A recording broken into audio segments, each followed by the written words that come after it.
ഹരേ കൃഷ്ണ. എല്ലാവർക്കും മാധവത്തിലേക്ക് സ്വാഗതം. ലളിത സഹസ്രനാമത്തിലെ 31 ശ്ലോകങ്ങളുടെ അർത്ഥം നമ്മൾ ഇതുവരെ പഠിച്ചു കഴിഞ്ഞു. ഇന്ന് നമ്മൾ പഠിക്കാൻ പോകുന്നത് 32ാമത്തെ ശ്ലോകമാണ്. ആ ശ്ലോകം ഒന്ന് നമുക്ക് നോക്കാം. രത്നഗ്രൈവേയ ചിന്താകലോലമുക്ത ഫലാന്വിത. ഇതാണ് 32ാമത്തെ ശ്ലോകം.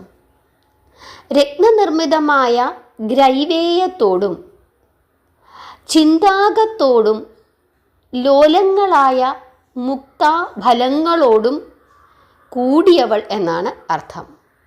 അതായത് രത്നനിർമ്മിതമായ ഗ്രൈവേയത്തോടും, ഗ്രൈവേയം എന്നാൽ കണ്ഠാഭരണം എന്നാണ് അർത്ഥം. അതായത് കണ്ഠത്തിൽ അണിയുന്ന ആഭരണം. അപ്പം രത്നനിർമ്മിതമായ കണ്ഠാഭരണത്തോടു കൂടിയും അതുപോലെ ചിന്താകത്തോടും. എന്താണ് ചിന്താകം? പതക്കം.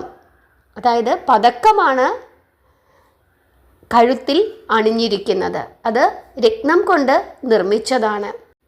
ലോലങ്ങളായ മുക്താഫലങ്ങളോടും കൂടിയവൾ. ലോലങ്ങളായ എന്ന് വെച്ചാൽ എന്താണ്? ഇളകിക്കൊണ്ടിരിക്കുന്ന മുക്താഫലങ്ങൾ, മുത്തുകൾ.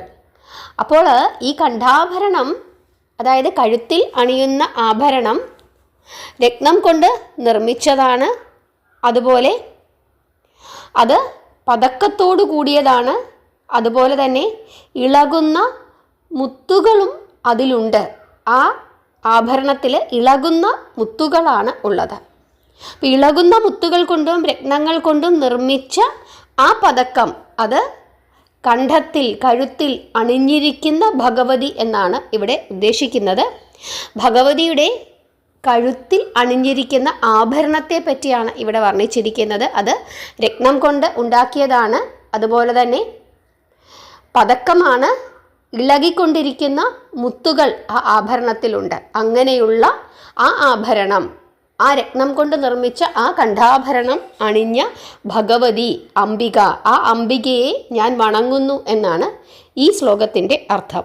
നിങ്ങൾക്ക് ഈ ശ്ലോകം മനസ്സിലായി എന്ന് വിശ്വസിക്കുന്നു. ഈ ശ്ലോകത്തിൻ്റെ അർത്ഥവും നിങ്ങൾക്ക് നന്നായി മനസ്സിലായി എന്ന് വിശ്വസിക്കുന്നു. ഇനി ഈ ശ്ലോകം നിങ്ങൾ ജപിക്കുന്ന സമയത്ത് ഭഗവതിയുടെ കഴുത്തിൽ അണിഞ്ഞിരിക്കുന്ന ആ ആഭരണം നിങ്ങളുടെ മനസ്സിലേക്ക് വരണം. അങ്ങനെ വേണം നിങ്ങൾ ഈ നാമം ചൊല്ലി അംബികയെ പ്രാർത്ഥിക്കാൻ. നിങ്ങൾക്ക് മനസ്സിലായി എന്ന് വിശ്വസിക്കുന്നു. നാമം ജപിച്ചുകൊണ്ടേയിരിക്കുക. അമ്മ മഹാമായ നിങ്ങളെ എല്ലാ